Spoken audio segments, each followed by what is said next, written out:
Welcome to Vaish Courses YouTube channel. In this video, we are going to discuss about 32 nations removed China from the preferential tariff system. So this news is important because we need to learn about the concept called preferential tariff system. Okay, this concept is important for the exam point of view. That is the reason we are taking this video. So let's start the video. So before starting the explanation, let me remind you to subscribe to this channel. Please subscribe, like the video and comment with your feedback in the comment box. And most importantly, share it with your friends, neighbors and relatives as much as possible so that there will be a maximum reach to the people. Okay, news are important for everyone, so better share it. Okay, so what is the preferential tariff system is the main question of this video. So the preferential tariff system means the duty levied on the goods imported by the developed countries from so-called the third countries. For example, if A and B countries are involved in the trade, if A is importing goods to B, actually in normal scenario B will impose some tariffs on the A's imports, right? If whatever the A is importing, that import will have certain kind of tariffs which is imposed by B. But what is the preferential tariff system is, if the A is a developing country or if it is belonging to the third world countries, what will B do? B does what will B does is it will decrease the tariff or make the tariff to zero in order to favor this country A, in order to make this country A status from developing to developed. So this is nothing but a preferential tariff treatment in some grounds lower than the general custom duty, or it is not levied at all. It means it can be zero also.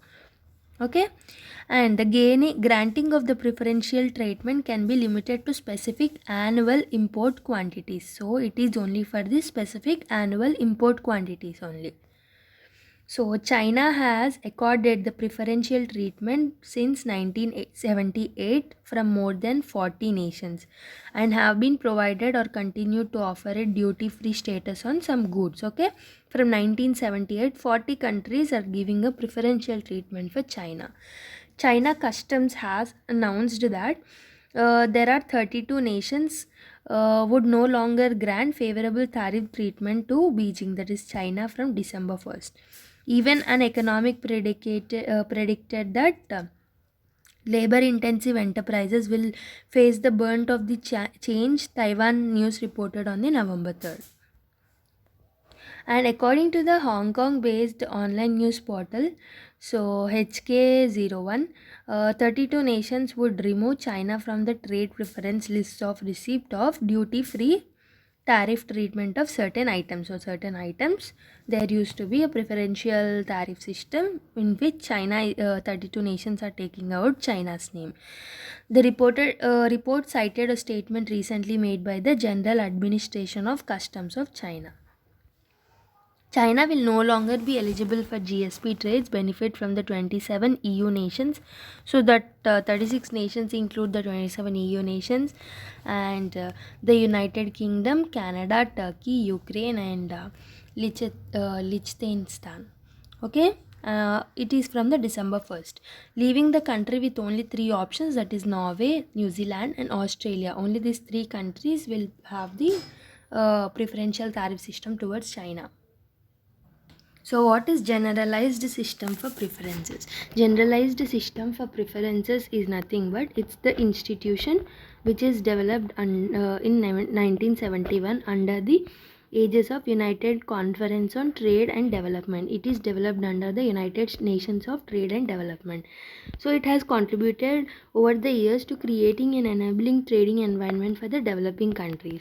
So the 15 countries granted GSP preferences: Armenia, Australia, Belarus, Canada, European Union, Iceland, Japan, Kazakhstan, New Zealand, Norway, Russian Federation, Switzerland, Turkey, United Kingdom, United States of America. These countries will provide GSP status to other developing or the underdeveloped nations.